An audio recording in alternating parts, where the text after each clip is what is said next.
Matt, I asked Fletch, you've got all these young guys here. How has practice changed for you going from a veteran team to having all the energy from these young guys? Yeah.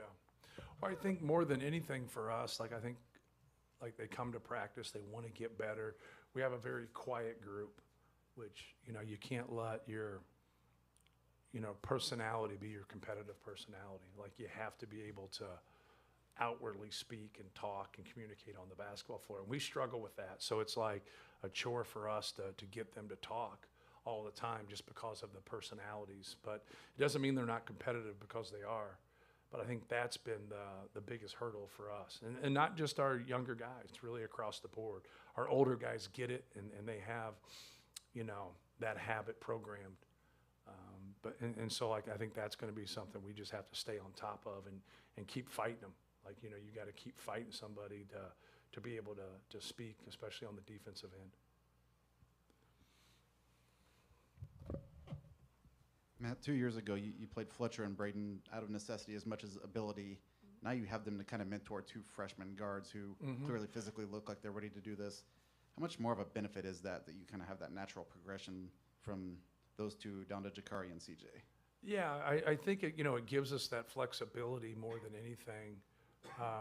With CJ can play two spots, Jakari can play two spots when we get into a bind, right? And obviously the ball is going to be in Braden's hand a lot. And Fletch is a very cerebral player and understands things. So, I think young guys, it's great for them, but sometimes they don't like, now you got coaches that are always telling you stuff. And, you got players that are always telling you stuff. Everybody's always like trying to let you know what to do. But if you've ever been in that position and you had to swim out in that pond, all by yourself, like you tend to appreciate when people are trying to help you get through it. More of a preventive measure than anything is that trying to talk people through it before it happens. So now you don't have to learn from your own mistakes, but most human beings have to learn through their own mistakes. But Fletch is great and Braden's great in that area. They understand it. They both kind of send their message differently. Braden's can be overly competitive, which is all right. That's who he is. Fletch is a little bit more diplomatic. I wouldn't say he's diplomatic, but he's more diplomatic than Braden. But that's okay. As long as the message is the same, you got to be yourself, and it's got to be your own delivery. For a team with a bunch of young guys out there, some guys playing different positions, was this pretty sharp in your view? When you look at things like only 5 turnovers from your rotation guys, pretty efficient on offense, you rebounded. Right. 23 of 26 in the foul line. Was this pretty clean for a preseason? Yeah, anytime. Even the other night, we only had 7 turnovers at Creighton. Like, if you can keep that, in that area right there, you're always going to give yourself a chance. And then if you can rebound the basketball too, you're going to win the game. You're rarely ever going to lose if you can dominate the glass like that and only have 5 to 7 turnovers. So, we work really hard at it. Obviously, the thing that we probably got the most from this game was just their quickness, their ability to push the basketball and break us down, and then their ability to put pressure on the ball. Like, their on-ball defenders were real. And obviously we had a size and in execution. We had a size advantage and an execution advantage just because we have a lot of guys that have been together before, and they understand what we run and what we do. Even though we're sprinkling in young guys, we've still been on it here for about 5 months. You should be, after 5 months, you should be able to play the game without turning it over. 53 points in the first half, but only 6 of 31 shots came at the rim. Given your personnel this year, is that a shot diet that you're comfortable with, from a process standpoint, or would you prefer the guards and wings to try to get downhill more? I would prefer to be at the rim more, just because we all know that there's days that your jumper doesn't go in, right? And even though, we weren't, where are we at here? We're not crazy with 8 for 22 from 3, but we still, we shot a lot of pull-ups. And that's what I talk about. I talk about a lot when we start a season. I do a seminar on shot selection, and I really try to break it down, but everybody's not the same. And so I talked about those pull-up contested twos early in the clock are things that you don't want, but I'd be a fool if I didn't let CJ Cox shoot him, right? I mean, he just has such a nice pull-up game. And so I mentioned it to him. And so sometimes when you do that, players want to think in theory, well, he does this. Why can't I do this? Well, he's proven that he can do it at a high clip. You know, our goal is not to get off a shot. Our goal is to get a really good shot from Purdue, for Purdue. But like, we don't want to, you know, we don't want to pass up something good. And people always talk, well, pass up something good to get something great. I want to take good. It's just too hard versus like quality teams. Like, you pass up a good shot, you might never get a shot in that possession, you know, as good as that. So like, it's something for us that we want to be on the hunt. We want to be aggressive. But to your point, like, we need to be in the paint more. We need to get there more. But you know, threes have been a big part of what we do. And like, some of the guys, you know, it's hard when you play 18 people, right? So like, some of the guys, like other night against Creighton, like, you'll have people that watch you play that are, hey, like, you played UConn, like, why did you like not shoot threes? And then like, right away, they shouldn't be allowed to talk about basketball, and they should be out of the equation. So we got them out of the fray, and they can't communicate with us. But Creighton did the same thing. They played in a deep drop with an elite defender, and so Braden's going to get more shots. We played Arizona last year. They played in a deep drop. Fletch and Braden got more shots because of that. Well, that's what they want to give. They want to give that up because, like you said, they want you out of the paint. So analytically, I don't care. Like, you know, if you're just overpowering where you can get wherever you want at any time, then it doesn't matter. You're just the best team in the country. But very few of us are that way. So you got to work towards getting quality shots, you know, no matter where they come from. But a big piece of it is what the defense gives you. So when the defense gives you that, take it. You know, now they're like, well, is that what you're going for? They act like you're pushing a button. Like, okay, I want a 3, A. Okay, I want a pull up, B. Like, it just doesn't work that way. It's competition, but schematically, this is what they're giving you. And what they're going to give us, we're going to take, as long as the person that's taking it, you know, has shown that he can consistently make it. I hope that makes sense. It looked like you were making a purposeful effort to get Jacobson the ball around the rim. Were you trying to get him reps as a low post scorer to kind of see what you got there and accelerate his development a little bit? Yeah, you know, he just needs to get, you know, stronger. It reminds me a lot of, you know, like Juwan Johnson at that age. He gets his hands on a lot of things, but he's not catching a lot of things, or he's not getting that rebound. He's tapping things. He has to stop tapping things and get things with 2 hands. He just has to keep doing heavy ball work. And but no, when he's there around the basket and he's got a real post up, and he's got the guy squared up, like, he needs to get the basketball, like any other person when he's, you know, 5-6 feet away from the basket. But I don't think it's like a bread and butter for us right away. Like, no way, right? But like, I think it's something where he really works on his dives and his seals. Now he can play with his jump hook, and he can get close enough to where we got to get him some alley-oops. We got to get him some flip-ups. He's got to get on the glass. He's got to run. And it's hard, man. You know, it's hard. He's very promising. Him and Raleigh Burgess are both promising big guys. And but, you know, it takes a lot of work. I think a lot of times when you look at, I mentioned Juwan Johnson or even Zebo, you want to look at them for when they're 22. You're like, well, he's not quite like them. No, he's not quite like them when they're 22. But they do have similarities when they're both 18, 19 years old. And like, now you got to be able to grow through it. Raleigh's got more physical piece to him. Daniel's got more length. And so, but they're both quality players. And it's one of those deals where they're both going to be really good. You just, you know, when are they going to be really good, right? We just got to keep working and stay positive and keep them on edge. You're not asking either Jakari or CJ to be a 35, 40-minute player right now. It's more like that combination, especially as freshmen. How is that allowing them to, I guess, maximize what you're asking them to give you in those minutes? Well, I think first of all that they've got themselves in this position. And this goes for any players that are out there. Like, learn to be a two-way player. Like learn to affect the game if your shot doesn't go in. And like, both of those guys can hawk the ball. They still have to learn the nuances of defense and understand different actions and different things. They still get behind some plays in the defensive half court, but they both can go pick up the ball. They both can guard people. They both want to guard people, and then they're students of the game. They listen.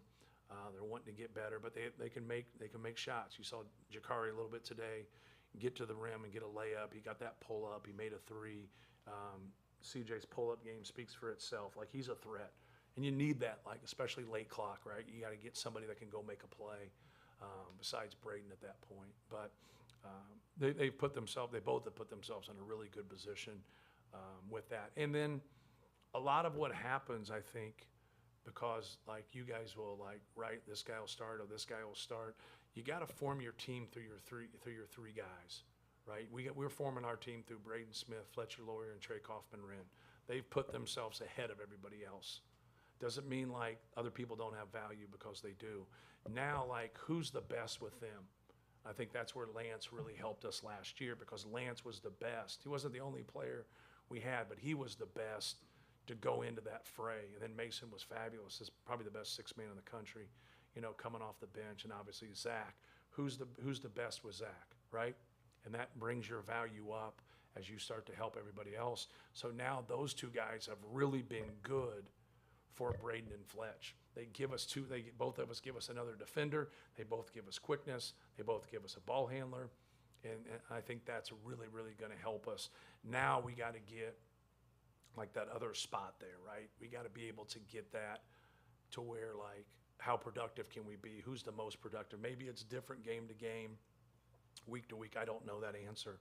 I like all the guys that we have there. I think we have a lot of guys to throw at people, but I also think we got some people on that front line where we're going to need them at times, but we're not going to always need them, just because we have that depth, and just like I talked about. How will you evaluate your team defensively in this game, knowing that it was a different competition level? Yeah, I think it starts with being able to handle their pressure. I thought those guys, right away I said to those guards whenever they got it, like, hey man, like, those guys are real up there on the ball. Like, they were quick. They were hawking the basketball. So that's the first and foremost for me in terms of just, you know, seeing it live during the game before watching the film, is I thought we did a good job of handling somebody that's going to come after us and just hawk the basketball. More than that, they ran more of a 5-out, kind of a spread, and we were able to kind of stay in, and then they never got going shooting the basketball, so we never had to maneuver and adjust to that. So, but we'll see. Like, we'll watch film and kind of go from there. And I talked to our guys about it. I just said, like, you'll face so many people where there's like more similarities than differences, but you're still going to have differences.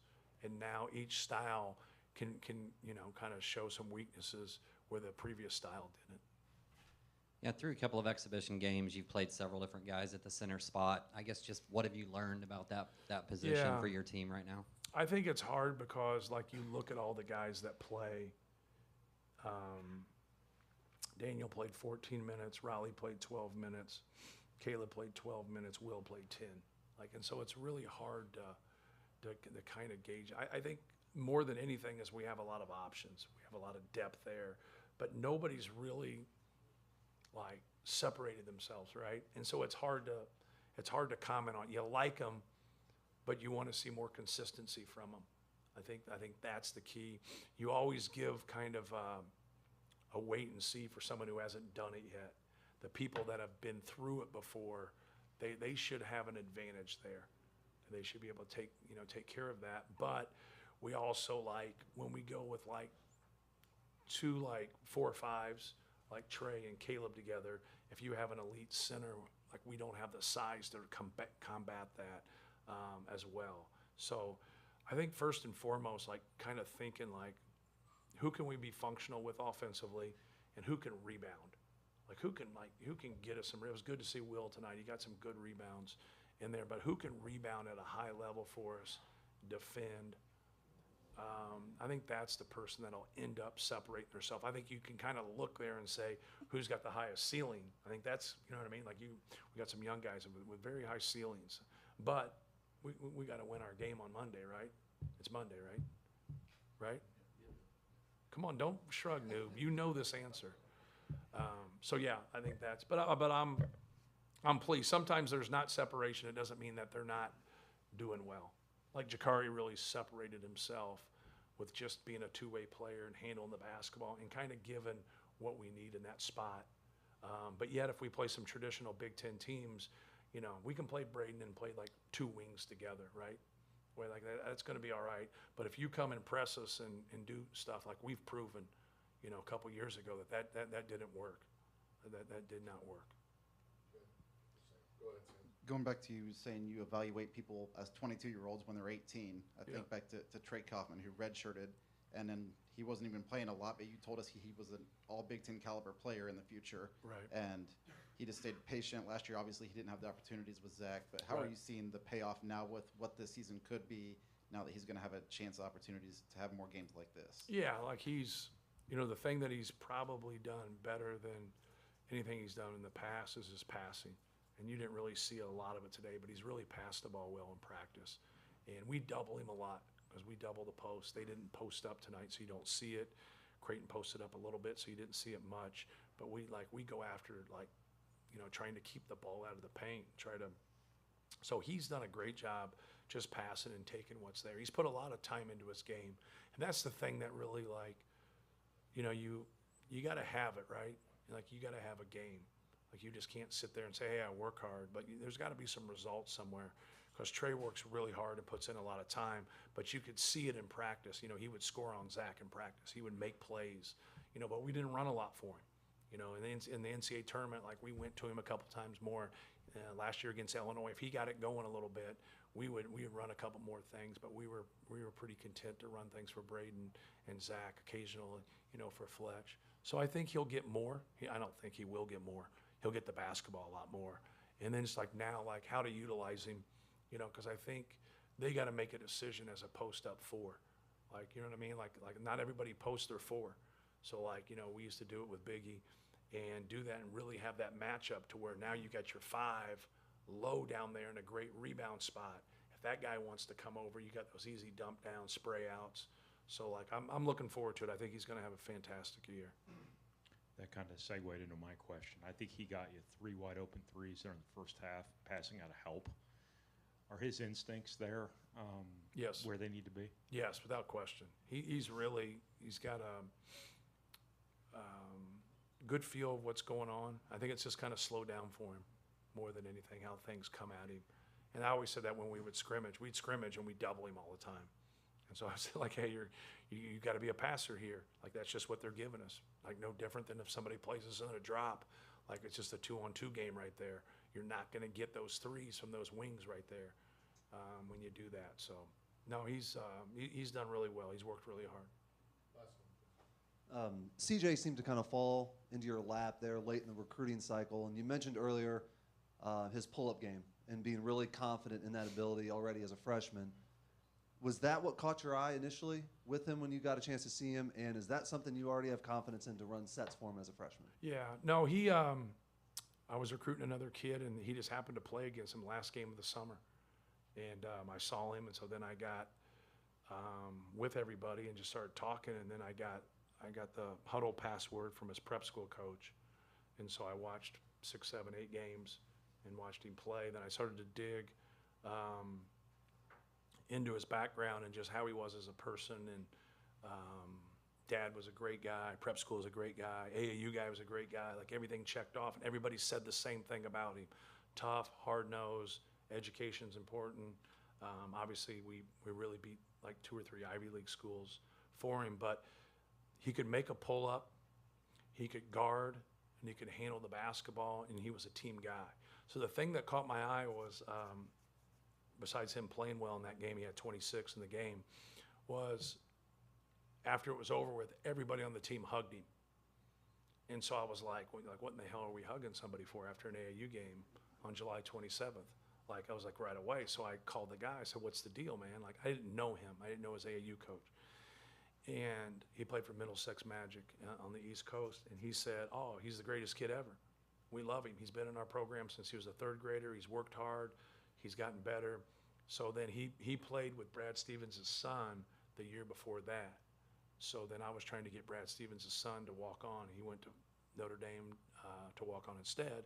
So I called Brad, and he says, well, Brady will know better.